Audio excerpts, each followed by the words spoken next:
MUI terlihat bahwa dalam tanda kutip tidak suka kalau yang calon Kapolri baru ini adalah seorang non-muslim. Yang mereka mau harus tetap non-muslim dengan berbagai deretan alasan. Bagipun mayoritas Islam, tapi kan ini Indonesia. Sekali lagi, Indonesia bukan negara Islam. Jadi siapapun punya hak yang sama di negeri ini. Ini mengada-ngada deh, ya.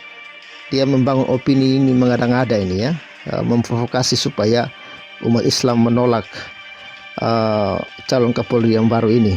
Ini benar-benar jahat ini menurut saya. DPR sebagai calon tunggal Kapolri pengganti Idam Aziz. Ketua PBNU Marsudi Suhud mengatakan pihaknya tak mempermasalahkan latar belakang Listo meskipun non-muslim. Menurutnya latar belakang agama tak bermasalah berdasarkan undang-undang dan hukum. Lagi pula katanya tak sedikit pula negara-negara Islam yang menunjuk pejabat mereka dari latar belakang non-muslim. Dengar tuh ya MUI, supaya jangan ngerotos doang ya. Rasulullah menurut Marsudi juga pernah menunjuk seorang yang beragama non-muslim saat hijrah ke Mekah dari Madinah. Dengar tuh. Dan menurut saya sih MUI itu ya dibubarkan aja lah ya. Soalnya terlalu banyak statement-statement yang tidak membangun bangsa.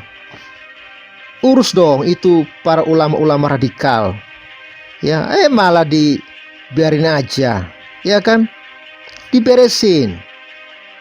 Supaya Indonesia ini aman dan damai. Ya, teman-teman. Salam sejahtera dan salam waras. Bye-bye and God bless you.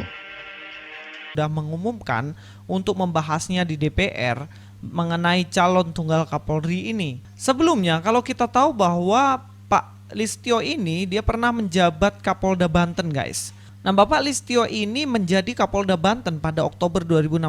Sudah lama ya guys ya, menggantikan Brigjen Pol Ahmad Doviri. Pergantian tersebut berdasarkan telegram rahasia Kapolri nomor ST dan selanjutnya ini tertanggal Jumat 5 Oktober 2016.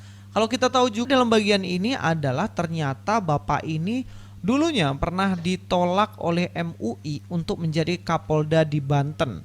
Saat itu Majelis Ulama Indonesia MUI meminta Kapolri Jenderal Pol Tito Karnavian yang sekarang sudah menjadi menteri ya, membatalkan penunjukan Kombes Polri Listio Sigit Prabowo sebagai Kapolda Banten menggantikan Brigjen Pol Ahmad Doviri. Saya nggak tahu juga ya kenapa kok sampai MUI ini menolak, atau gara-gara Bapak ini agamanya Katolik kali ya, makanya ditolak MUI. Tapi ya whatever, Sigit akan menjadi Kapolri pertama di era reformasi yang beragama Katolik. Di era reformasi jadi Kapolri pertama. Bagi kelompok seperti JAD, JAT atau MIT yang berpandangan polisi halal diserang, apalagi polisi yang dipimpin seorang Katolik, tambah membuat mereka marah, kata kepada Antara. Dan maksudnya ini adalah harus waspada karena garis-garis keras tidak akan suka, bahkan mungkin akan menyerang Kapolri yang beragama Katolik ini. Selain itu, Habib menilai bahwa Presiden Jokowi memilih Sigit merupakan langkah yang tepat karena berdasarkan faktor loyalitas dan profesionalisme. Sigit pernah menjabat sebagai ajudan Jokowi, juga sebagai Kapolres Pol Solo saat Jokowi menjadi wali kota pada 2011 lalu. Ini adalah sebuah langkah yang tepat yang diambil oleh Pak Jokowi ketika memilih beliau. Dan apa komentar dari Abu Janda, teman-teman? Nah, ini paling seru nih. Abu Janda mengatakan Pak Jokowi ajukan calon Kapolri yang beragama Kristen makin keren sih. Bhinneka Tunggal Ika, setiap anak bangsa apapun agamanya punya hak sama di negeri ini. Ya memang tidak harus memandang agama ya, agama apa.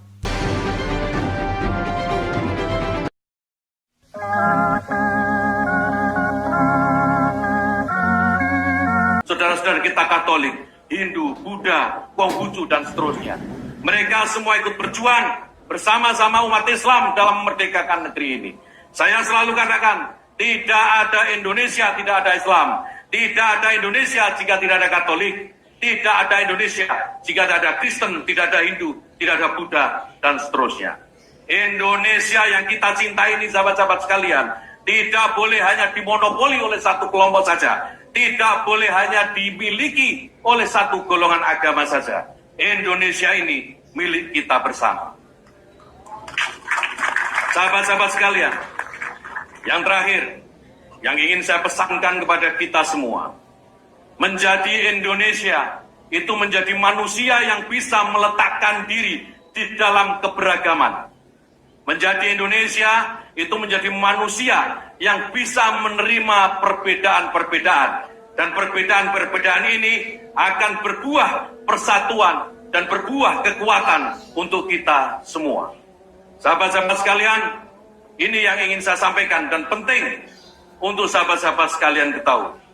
Yang terakhir sahabat-sahabat sekalian, untuk menyatukan kita dengan generasi-generasi yang sudah meninggalkan kita. Untuk menyambungkan dengan generasi-generasi yang akan hadir, yang akan lahir bersama-sama kita nanti. Juga untuk menyambungkan diri kita dengan sahabat-sahabat kita di seluruh Nusantara. Menyambungkan kita dengan sahabat-sahabat kita yang ada di luar negeri. Saya ingin menyapa sahabat-sahabat sekalian dengan sapaan kebanggaan kita. Siapa kita? Siapa kita? Siapa kita? NKRI, NKRI, NKRI, Pancasila, Pancasila, Pancasila, Nusantara. Bahwa biang kerok dari semua keribetan dan keributan, biang kerok radikalisme dan khilafahisme yang terjadi beberapa tahun terakhir disebabkan oleh dua hal. Disebabkan oleh dua poin. Disebabkan oleh dua unsur.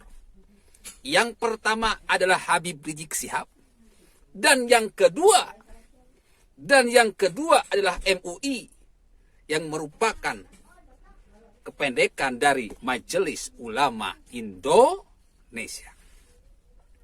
Dari dua poin ini, ada biang kerok yang paling utama.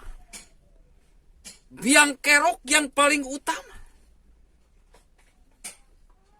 Yang menyebabkan radikalisme dan khilafahisme terus-menerus menjadi monster selama bertahun-tahun.